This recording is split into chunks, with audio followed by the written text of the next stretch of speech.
Alright guys, this is a G-body column, 78 up. Most of all your GMs are the same. I'm going to show you how to remove this turn signal switch here.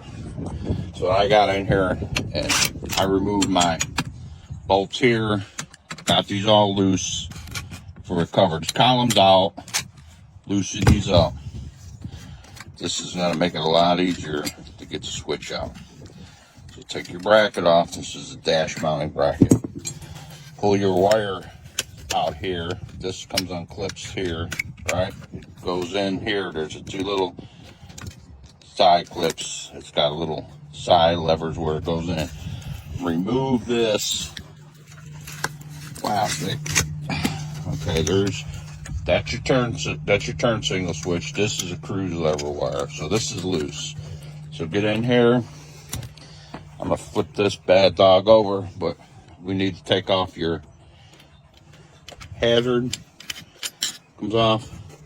Got a little spring, the clip, the inner with a screw here. Set that to the side. I'm gonna flip this over. So you get in here and you take these. This is for your turn signal lever. It's the bracket that comes from your turn signal lever, from your switch to there.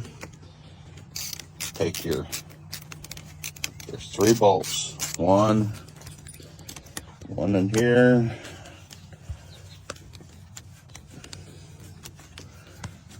Be out of there. And get that one there. Okay. So what I usually do is I take the wire and I kind of push it through, and this will come out like that. See? Turn signal switch comes out. So then what you got here, once you pull it out, there's your upper